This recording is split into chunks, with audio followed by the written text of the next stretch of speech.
Señal Internacional. Y en el acontecer mundial, el autor del tiroteo en Illinois que cobró 7 vidas el 4 de julio pasado confiesa que este mismo día iba a concretar otra matanza.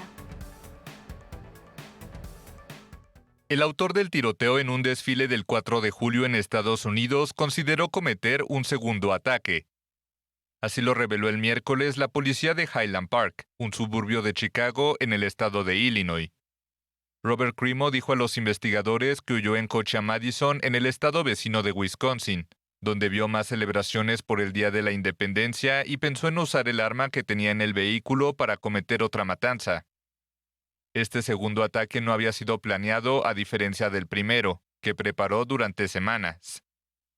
Crimo, de 21 años, disparó el lunes contra la multitud desde el tejado de un comercio, matando a 7 personas y dejando más de 30 heridos.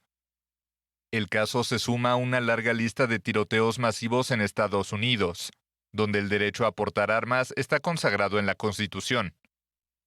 El miércoles, el fiscal general Merrick Garland pidió tomar acción para detener esta ola de violencia. Es otro recordatorio horrendo de la violencia y particularmente de la violencia armada que enfrentamos. Debemos hacer todo lo posible para terminar con ella, no necesitamos más recordatorios. Tras los tiroteos en un supermercado de Buffalo en Nueva York y en una escuela primaria de Uvalde, Texas, legisladores aprobaron el mes pasado una ley que regula las armas en el país. Aunque activistas consideraron la normativa muy limitada, ya que no prohíbe las armas semiautomáticas ni los cargadores de alta capacidad. En otras noticias, pese a la presión de su gabinete, Boris Johnson se mantiene firme al frente de Gran Bretaña. Johnson se aferra al cargo. El primer ministro británico, Boris Johnson, pende de un hilo tras otro escándalo por ascender a un conservador acusado de abusos sexuales. Pero ese hilo le basta por ahora, aunque se le van 2 ministros y crece la rebelión en el Partido Conservador. Una vez más, el primer ministro aseguró en el Parlamento que no tiene intención de dimitir. Es precisamente cuando los tiempos son difíciles, cuando el país se enfrenta a presiones en la economía y a presiones en sus presupuestos, señor presidente, y cuando tenemos la mayor guerra en Europa desde hace 80 años. Ese es exactamente el momento en el que se espera que un gobierno continúe con su trabajo, no que se aleje. Y que sigamos con nuestro trabajo y que nos centremos en las cosas que importan a la gente de este país.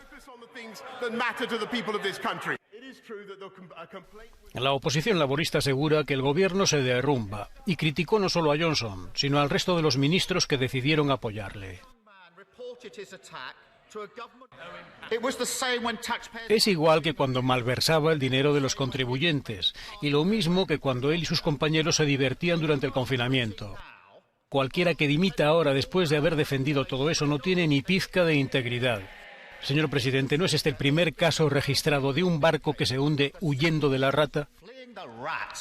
Johnson ha conseguido sobrevivir a escándalos anteriores, pero con la opinión pública y sobre todo con su partido volviéndose contra él y ahora con 2 ministros abandonándole, sus posibilidades de mantenerse en el poder disminuyen por momentos.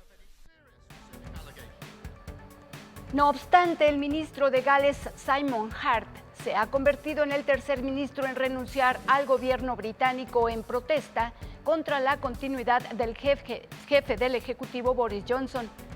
En una carta que él mismo difundió a través de sus redes sociales, Hart señala que trató desesperadamente de seguir en el gobierno, pero que no le quedó otra opción que presentar su renuncia.